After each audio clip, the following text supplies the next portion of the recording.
Welcome, sentient beings from all known universes and beyond.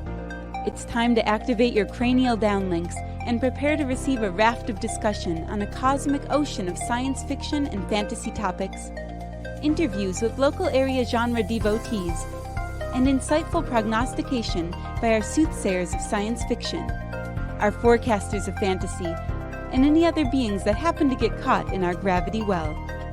This is the Galactic Driftwood Podcast.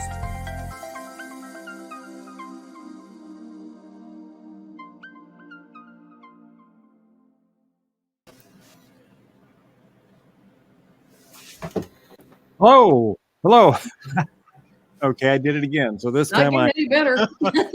No, this time I went to unmute myself and it automatically unmuted myself a moment before I clicked, so I ended up muting myself again.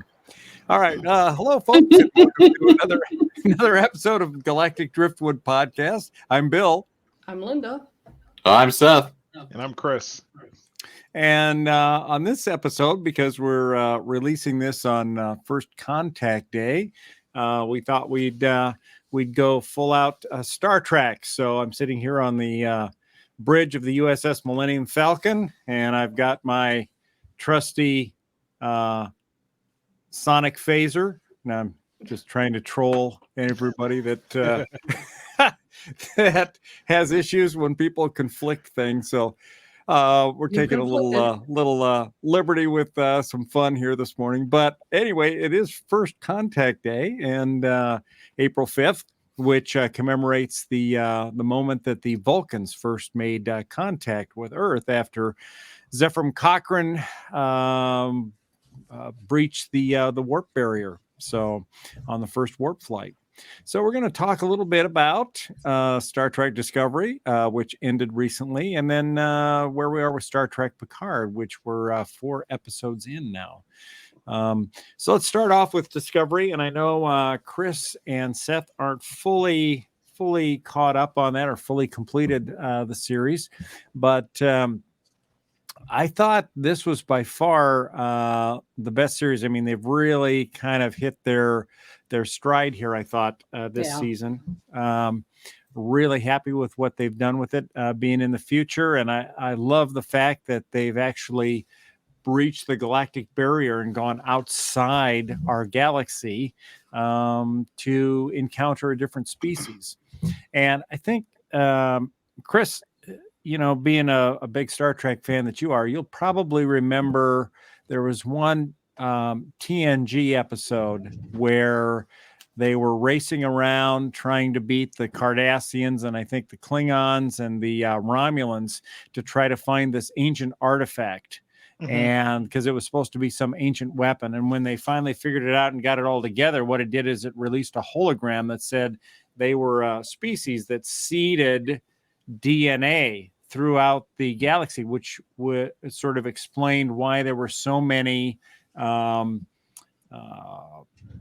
species that looked similar arrangement of limbs. They all look humanoid, basically, essentially, right? And so it was nice in this season of Discovery where they get outside the galaxy, and now we're really encountering a strange species that looks nothing like humanoid species, right? And this is the unidentified 10C. Is that what they classified it as? Yeah, right. Species 10C. They just gave it a random name because obviously they've never contacted them before, so they don't know really what we're facing. And so how far in it? So I am where Zora starts to have a little bit of a conscious. Oh, okay. And Zora has discovered and analyzed the data about that unidentified 10C and is refusing to tell the crew where it is to go. Yep. So that's the episode I'm on. Yep. Okay. So in that, so you finished that episode? I need to finish that episode, I think. Oh, okay. So all right. Yeah. So in that episode, she's refusing to reveal the location of the species because she doesn't want to put the crew's lives at risk, because she cares for the crew, essentially seeing them as part of her family, right? I suppose. And so it's interesting in that episode because they eventually Dr. Kovich comes on board, and it's his job to figure out if this represents a fundamental threat to Discovery's missions, right? And should the Zora AI be forcibly removed from the ship, or deleted, or whatever? And if not, can she be integrated? And so one of the things we learn in this episode that's kind of interesting is that Starfleet has a prohibition against artificial intelligence being integrated into a starship. And so Dr. Kovich's job is to analyze, first of all, is Zora, does she qualify as an AI? And then more importantly, is she sentient? And so that's an interesting discussion. And I think what makes it more interesting, and I don't maybe think you're at this part yet, but there's a whole discussion that goes on between Stamets and Saru and Zora and Culber and some of the other crew members, Adira, about the threat that Zora poses to the ship if she can refuse any orders. And Stamets says, well, she's got this power of the ship. What if she just decides, to vent all the oxygen out? One time decides she's going to kill us because she's got that possibility. And we want to ensure that this can't happen because she's got this power. And so Zora says, well, I believe I have a solution to this. And so she materializes a device on the counter. And she says, this is a device which, if you push that button, will immediately terminate my functions. It'll erase my entire Interesting. program. Yeah. Okay. And so Stamets thinks this is great, but pretty much everybody else doesn't, which is nice. And in fact, Saru says, I, with my access, have virtually the same ability to destroy this ship or everyone on it. Right. With something no one's got a kill switch for me. Yeah. Right. You don't have a kill switch for me. And it's really an interesting discussion, the way this whole thing goes through. And so I think you're really going to like seeing how that evolves, and some of the interesting points that are brought up during it, and it resolved very well. And so then they eventually, obviously, they figure out where the 10C are. And they have to head through the galactic barrier, which we've seen in some of the earlier Star Treks, is a dangerous region to go through if you don't have proper shielding and preparation. It causes all kinds of issues with increased extrasensory perception, and to the point where you become almost godlike in your abilities. And so obviously they want to prevent that. And go ahead, Seth. Why do you want to prevent that? Well, because for one thing, it doesn't happen to everybody. It happens to a very limited subset of the crew. And the very act of becoming godlike, you see all of the rest of your crewmates suddenly as pesky ants. And so, if you're the godlike person, maybe you don't want to prevent it, but there's no guarantee that you're going to be the godlike person after you come out the other side. And so do you really, Seth, would you really want to serve on a ship with me as the god? Think carefully. I mean, I don't know if there are more interesting ways for me to die. Valid point. So, I mean, if somebody says, "Hey, you might become a god if you do this," I'm gonna try and roll those dice a few times. Yeah. Well, and you know what happens when I roll dice? Sometimes I hit 100. Yeah. Never going to hear the end of that. Of course not. No. Well, that was epic. We'll go into that on another show. Anyway, so they go through the galactic barrier, and I don't know. It was a little bit of a bizarre trip through the galactic barrier because there's like these static bubbles inside the galactic barrier that they have to get the ship inside of static bubble, and then they have to jump from static bubble to get through safely. Does sound weird. Yeah, it was kind of weird. But I mean, I'm not sure how else you would portray that. I mean, maybe that's what they came up with because they wanted to make it kind of epic, going through something. Yeah, that's what they chose. But I thought they wasted a little bit too much time on that, whereas they could have done it more like they did in the original series when they went through the galactic barrier. And they could have spent more time trying to understand or get to figure out how to communicate with species 10C. But anyway, they make it through. They end up going to a world near where, so this species 10C, they have encased their solar system inside of a hypersphere, which I guess is kind of like a Dyson sphere, only even more futuristic. It's like a Dyson sphere, but more completely unrealistic than a Dyson sphere and cooler.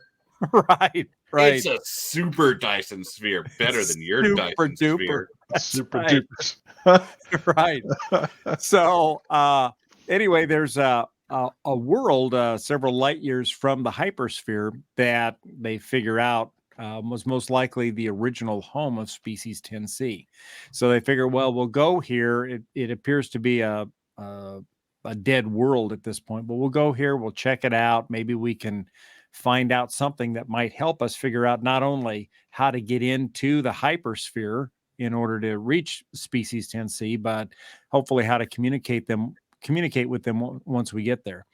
So they beam down and they do manage to figure out quite a bit there, which is very interesting. And species 10C actually communicates emotions with something akin to pheromones, the special configuration of hydrocarbons that conveys intent. So like they release a particular combination of hydrocarbons to express fear or peace or anger or whatever. Yeah. And you smell sad. Yes. Exactly. That's pretty much the way they seem to work. And then we find out later when we actually meet species 10C that not only that, but that they also communicate with flashes of light. So if you imagine looking at something that maybe had, I don't know, 100 different little lights on it, and all of these lights would flash in a complicated pattern to reveal a specific message, but then these scented hydrocarbons convey that subtextual meaning within that. And so it's very, very cool the way they did that. It was very sciencey. I love that part of it, that it just screams Star Trek to me. Mm-hmm. And they managed to figure out how to communicate with the species fairly well. And I really love the way the episode ended. The season ended. The episode was fantastic, the final episode. And they're kind of, the sky's the limit now for season 5. So I'm really looking forward to that. Can't strongly recommend season 4 of Discovery enough, especially the way they brought it home at the end there. And, so I have a question, Bill. Yeah. So with this season, you touched on something for me there, which was they talk a lot about the science and the details of how things work in their world. This season also took an interesting continued departure from typical things that we see in Star Trek in the political side of things. Mm-hmm. You have these peace negotiations. They're trying to figure out how to rebuild the Federation and stuff. And there's one episode I was actually talking to Linda briefly about this before we started recording. But one episode where I almost started to tune out was when they were trying to figure out some negotiations between a couple parties, and there was politics at play, trying to figure out, what side was going to give in to changes in demand or anything like that. And it was very much just taking a departure from something I wanted to stay engaged with. Do those politics continue as you get on later on, or it's what's it's so politicky? There's Stacey Abrams in it. Yeah. That was a kind of a surprise thing at the ending there, where they had Stacey Abrams is actually plays a role. She's the president of Earth. President of the United Earth, from what I understand. I'm right. not aware really of anything going on this season, except for the fact that Stacey Abrams was on Star Trek Discovery, because Ted Cruz was really mad about it. Oh, no doubt. Kidding. Yeah, he had a tweet that was like, "What the hell is this?" Oh, you gotta be kidding. And I was just like, "Oh, don't worry, buddy. When they needed a president for Earth, you weren't going to be You were never going to be it. You're not going to be president. No. Don't worry." In fact, a rumor had it they were going to do a scene with Ted Cruz, where the DMA was coming to destroy the Earth, and he was quickly leaving the planet to go on vacation somewhere with his family.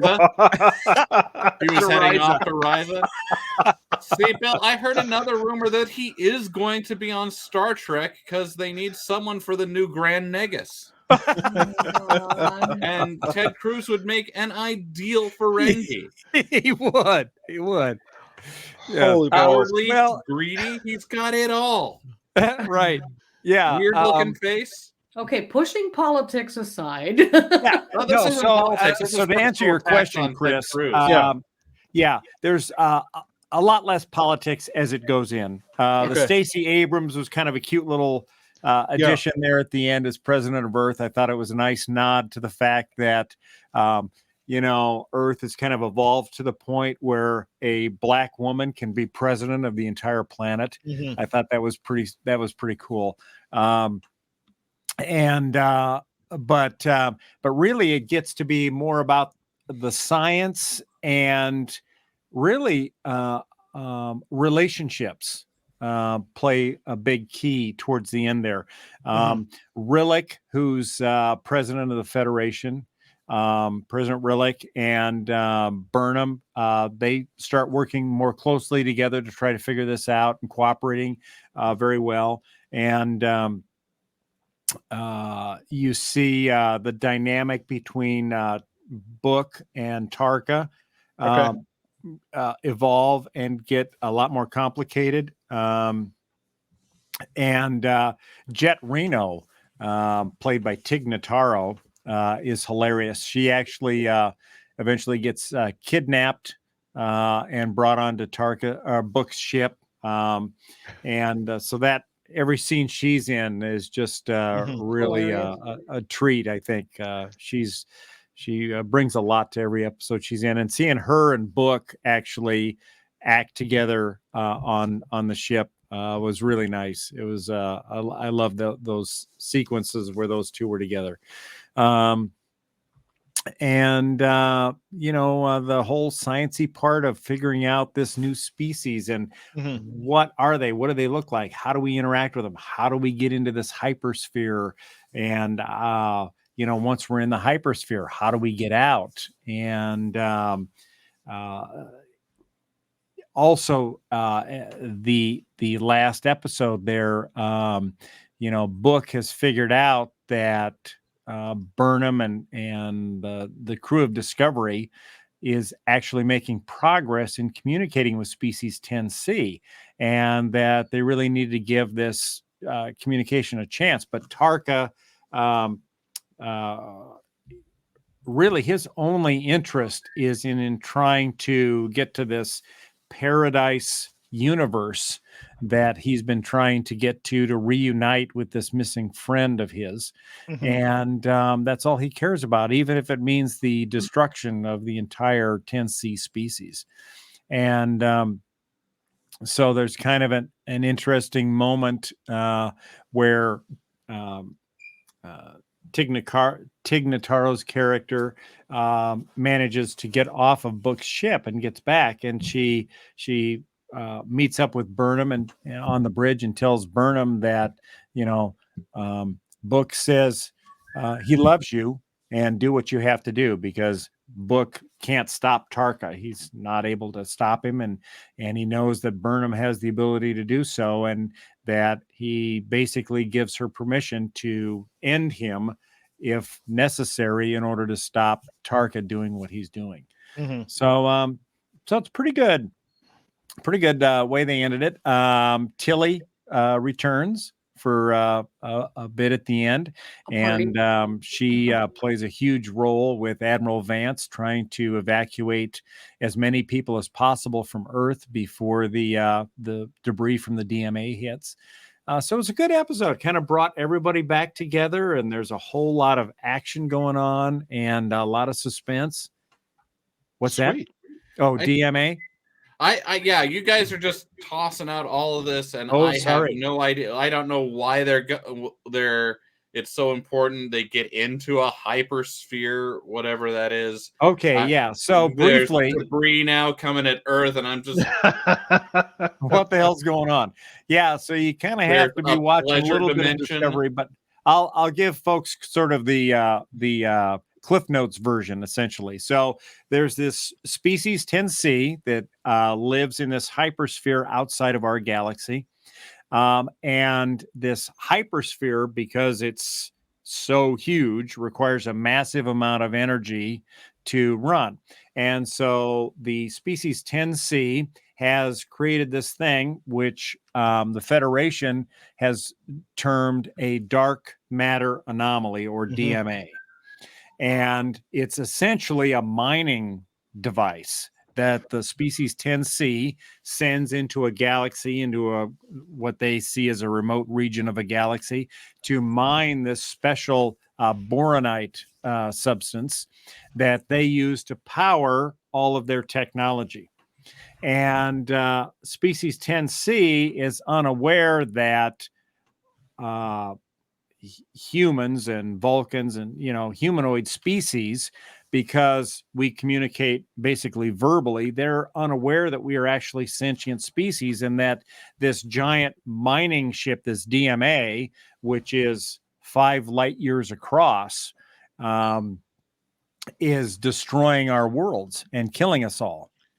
Yeah, and it's like terrifyingly so. Like it's this just little dark matter anomaly that's going through our galaxy, destroying everything, and there's nothing you can do about it. Like it's horrific.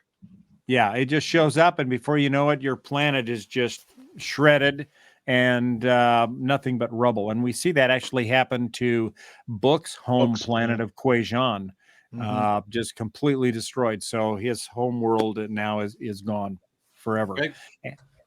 So this is species 10C.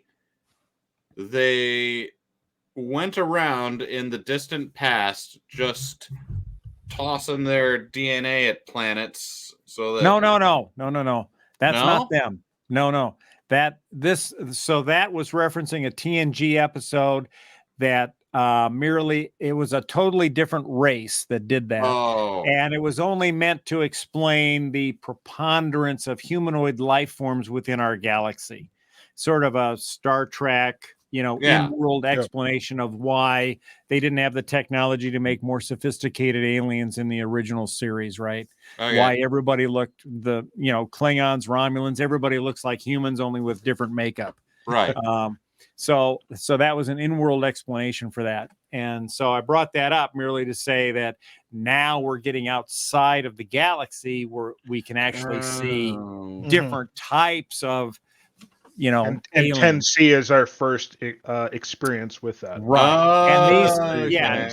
And these 10C aliens are massive, and they live inside of gas giant planets, essentially. So, all right, I'm with you now. I'm caught up. On the same page. A little bit. So this DMA is terrifying. And so at the end of the season, and the DMA will chew up an area, and then it will just disappear and then reappear hundreds of light years away and start chewing up another area. And so as we get into the final couple of episodes, the DMA has emerged in a region of space that now poses a threat to Earth and Navarre. Navarre is Vulcan. Vulcan now, the Romulans and the Vulcans have reunified, and they renamed their planet Navarre.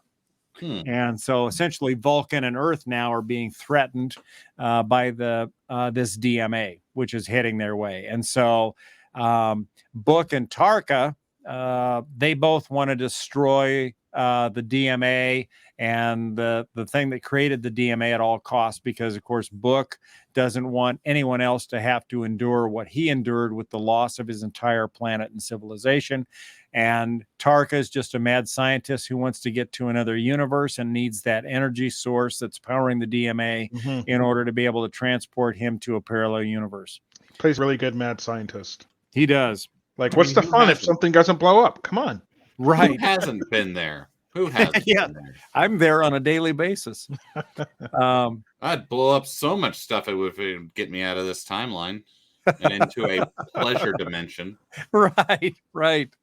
So anyway, to get to the bottom line here, Discovery, I love this season. A whole lot going on, a lot of dynamics, a lot of science, some politics. I think there's something for everybody in it.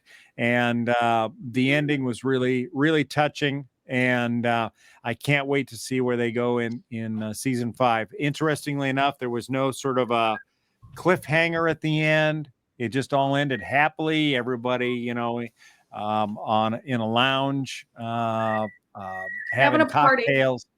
Yeah, having a big celebratory party, everything's great. So no signs of anything ominous for season 5, but I'm sure they'll come up with something by then. Yeah, so on that note then, a question then for our audience is, what do you hope to see in this new unexplored end of the galaxy, of the universe, in season 5? Yes. And sky's the limit, so what do you hope to see? Right. Great question. So now I want to touch a little bit on Picard, season 2. We're 4 shows into Picard, and Chris, you've watched some? I have not.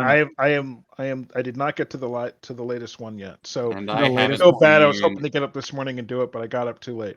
I've seen the first 2 episodes, but not the second 2.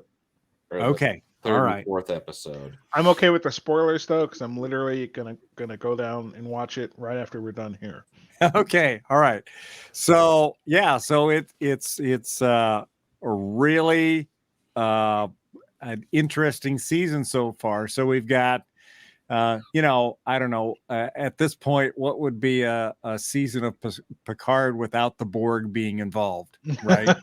Right. And, so in this episode, or in this season, kind of starts off with a jolt in where we see this species open up a rift in space-time, and they're sending a message through the rift. And this starship, the Stargazer, they get the message, they decode it, and it's a species saying, "Help us, Picard. Help us, Picard." And so the species also sends through a Federation membership charter application. And so, of course, the Federation goes to see Admiral Picard, who actually is now the commandant of Starfleet Academy.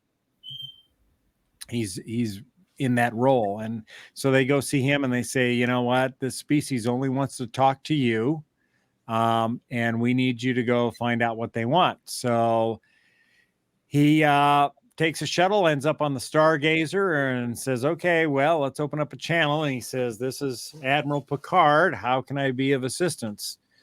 And at that point, you hear an unmistakable sound coming through the rift or coming through the communication channel. It sounds very Borg-like, and this very strange sort of starburst configuration Borg vessel emerges from the rift, and there's a Borg queen that they say, you know what, we need to, we're weak apparently from opening this rift or coming through. We need more power. And so they transport the Borg queen. Red alert, shields up. Yeah, shields up, but it doesn't help. They get through the Borg queen beams onto the bridge, and these giant tentacles come out from her back and slam into consoles on the ship and start taking over the Stargazer. Now, this is not so Picard in his early career, the Stargazer was the first ship he served on. This is not that ship. This is a much newer ship. And a lot of it actually incorporates Borg technology that they got from this artifact or this Borg cube that was in Romulan space that they've been dissecting for, I don't know, 20 years or something like that. Excuse me. And so, of course, the Borg Queen taps in, and the Borg Queen's like, well, this is handy. It's got some of my own technology already in here. So not only does she begin to sort of assimilate the ship, but the entire fleet that is now arrayed around the Stargazer once they found out that this signal was Borg-like. So anyway, to save the universe, Picard has no choice but to activate the Stargazer's self-destruct sequence. And in an homage to the original series, Picard uses the 000 destruct zero command that that Kirk used in the original series to when he was going to destroy the Enterprise. So that was kind of cool. Anyway, the Enterprise is destroyed. Picard, everybody's killed. But then Picard wakes up, and he's back in his chateau, except it's kind of not his chateau. It's a parallel universe type of chateau. And who appears but our old arch nemesis Q. Right? Qbert. And John Delancey. Yeah. And Chris and Seth, for me, this was a much darker Q than we'd seen in previous instances of Next Gen. I mean, he was kind of dark in the far point, the very first episode. He was a little bit. It was harsh lessons that he was trying to teach here. Yeah. But here it was dark in terms you kind of get the sense that you weren't going to learn a lesson. If you said the wrong thing in the Q, you might get killed right then and there. Right. This Q was definitely dark, and something was definitely wrong. Yes. Something's definitely wrong with Q. Mm-hmm. And Picard even calls that out, much to the increased fury of Q, that, Q doesn't look well. Right. And you'll see more of that when you get to season or episode 4 of this season. Now, Chris, are you familiar with the original series episode Assignment Earth with Gary Seven? I am not. No. Okay. So that was a time travel episode where the Enterprise went back to the 20th century, specifically about the time when the U.S. was going to perform this ballistic nuclear missile test. Okay. And they went back to kind of witness this. And so the Enterprise suddenly appears in the past. And in the process of doing this, and they suddenly materialize there, there's an inbound transporter signal to the Enterprise transporter room. And this human appears in a suit. And I think he's got, if I remember right in the episode, he's got his cat with him. And the Enterprise, by virtue of it suddenly appearing there, intercepted this guy's transporter beam. And they're like, well, the Enterprise is like, this is 20th century Earth. There is no transporter technology. What in the hell is this? And they figure out that this transporter came from some distant point, I think, within the galaxy. And they're trying to figure out who this guy is. He introduces himself as Gary 7. He's a Class 1 supervisor coming to Earth to, according to him, help shepherd the Earth through this critical nuclear proliferation phase that it's getting in. And so it's a really good episode. I'd encourage folks to check it out. The reason I mention it is that in the season of Picard, we find out from Q that there it is. Yeah, there he is, Gary 7, as he's beamed on with his cat Isis. So anyway, we see that in this, we learn from Q in the second episode that this is Picard finds himself in a different version of his world. There was a change that occurred in the past. Something happens in the year 2024 that sends, kind of scary, right, Seth? That sends the Earth down a very, sends the Earth down a very militaristic and human-centric path. In fact, one of the quotes in there, one of the things, the Picard of that era is a general, and he's like a war hero. He's the war hero. Yeah, war hero. And he's got a whole room of skulls of his enemies. Gul Dukat is one of the skulls in there, or as I like to call him, Skull Dukat. Oh, God, here we go again. Yeah, there's the skull of Sarek, whom he beheaded in front of his wife and son. Wow. Grand Negus was there. Grand Negus, the skull was there. And Picard's and the entire Earth's slogan is a safe galaxy is a human galaxy. Right? Yikes. And so anybody that's different from us is being eliminated. And in fact, they've also pretty much eliminated the Borg, amazingly, probably because they've become such a militaristic society. They were much more prepared for the Borg invasion by having much more armored ships, I would imagine, much more advanced weaponry. They weren't a civilization or a federation of exploration and discovery and science. They were, I think they're called the Confederacy now, or not the Confederacy, but something similar to that. Yeah, the Confederation, something like that. Confederation, right. And so they're much more militaristic, and they've defeated the Borg, and so they have the Borg Queen, and now we're on, what is it, Eradication Day? Yep. I think it is.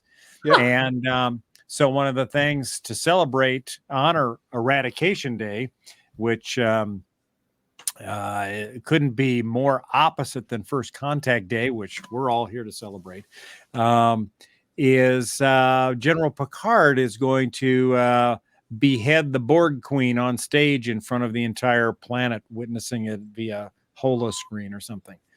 Yep. And anyway, they managed to escape, and they realize that the only way to restore the timeline to what it should be is they've got to time jump. And they know that they can use the gravity of a star to time jump, similar to what Kirk did in the original series. And they reference they don't have anybody handy like Spock to help them do the time jump. And they realize, well, wait a minute, the Borg Queen is sophisticated enough to be able to do that. All we need to do is take the Borg Queen up, plug her into your ship, Rios. Yeah, that sounds like a wonderful idea. Yeah, great idea. Plug her in, let her take over your control of the ship. Yeah, let her do what she needs to do. No big deal. What can go wrong here? So, yeah, like it's not like they had to leave right now. They could have been like, okay, we need a Vulcan. Let's just find a Vulcan. Not in this world. Not in this world. That wouldn't have happened in this world. No, because Vulcans have been conquered and the Vulcans have been eradicated. Yep. Well, they haven't been eradicated, have they? Yeah, but having to find them is going to be difficult because they're basically you have to find the rebels, and they're all in hiding. Right. They'd be out and about.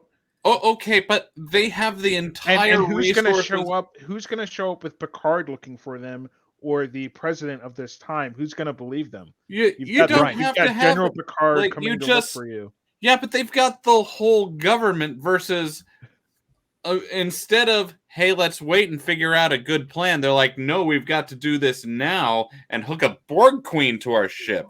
What could go wrong? There's more to it than that because 7 of 9, who is the president, right? Of Earth.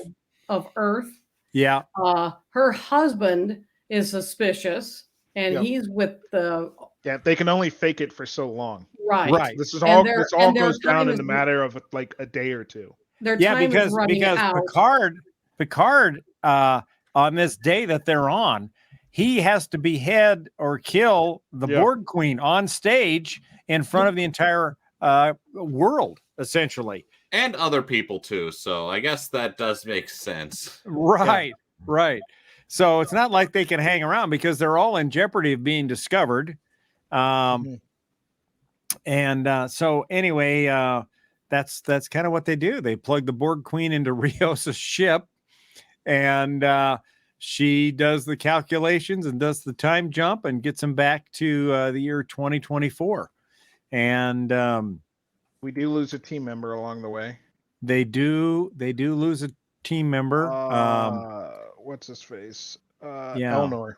Elnor. Yeah, who had just been enrolled in Starfleet Academy the last time we saw him. Now he's dying in the La Serena's sickbay because he gets shot trying to escape. So now,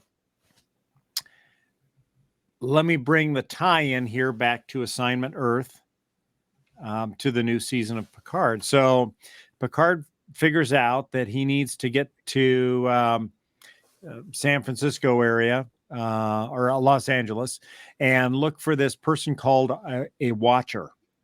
And the Borg Queen, because the Borg Queen sort of has a unique relationship with time and space and dimensions. She understands what has changed in the time stream to create this new parallel universe, this bizarre perversion of what we know as the Federation. And she knows that Picard has to find this Watcher, and she knows where the Watcher is, how to find it. And so she has these coordinates, and Picard takes the coordinates and beams to this location. And where he beams to, I don't want to spoil it for you, Chris, but he runs into an old friend. And we already saw the picture, I'm sure. this old friend, he believes can lead him to a Watcher. And so it turns out that's true. And so he actually does get to meet up with the Watcher. Now, the tie-in is that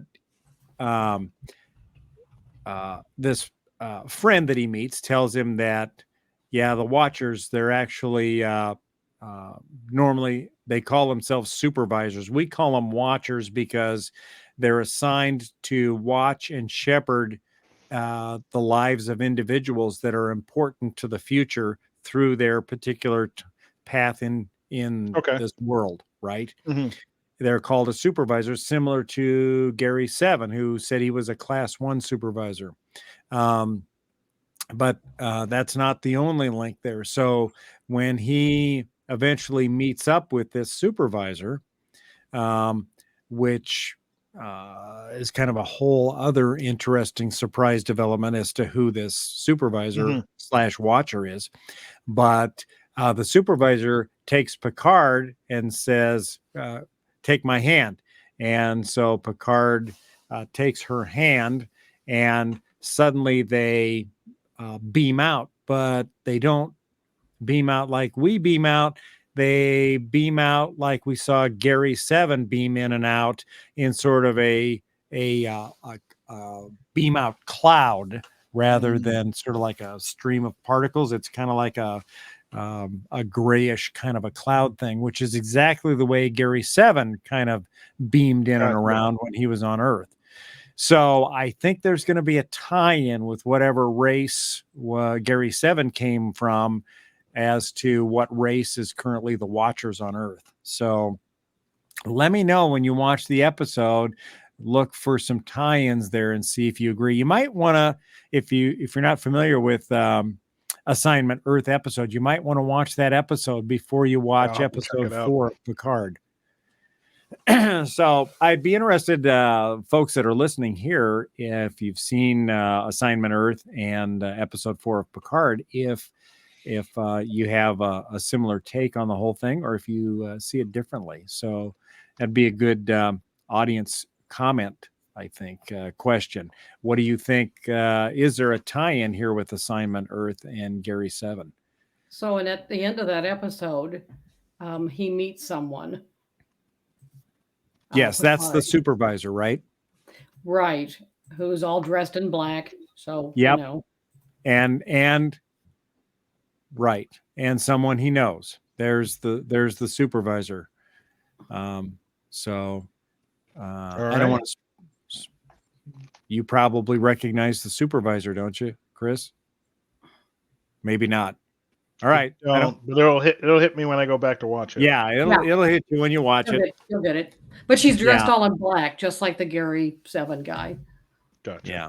So anyway, it's pretty interesting if that is indeed a tie-in with that. For folks that may not be familiar with that episode, Assignment Earth, there was a whole plan where Gene Roddenberry was planning to spin off that concept into a whole separate series where there would be this Gary 7 and who was it Terry Garr?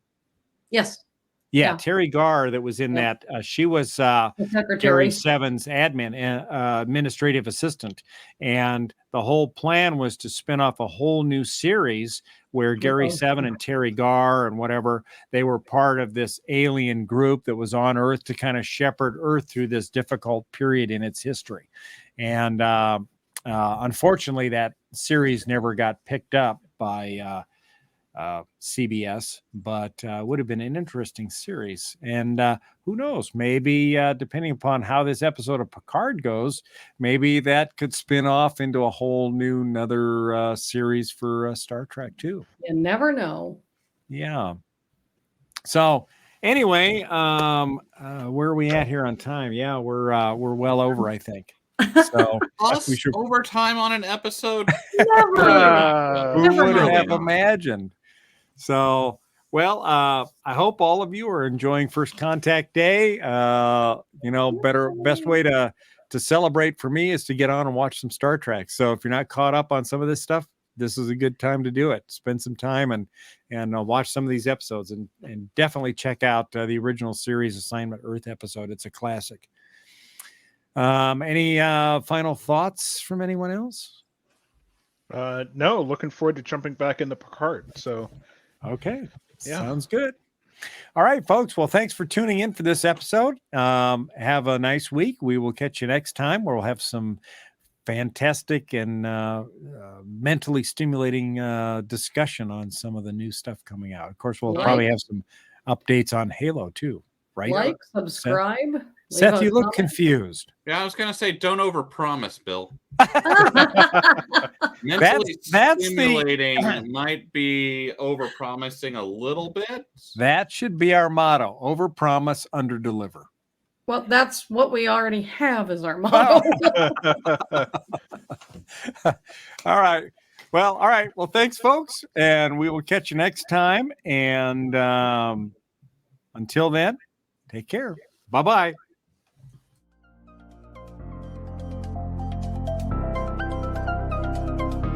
Thanks for listening to this episode of the Galactic Driftwood podcast. For more information and past episodes, please visit our website at galacticdriftwood.space or subscribe to us on YouTube. And now, please deactivate your cranial downlinks, collect your towels, and be sure to watch your step as you exit our gravity well.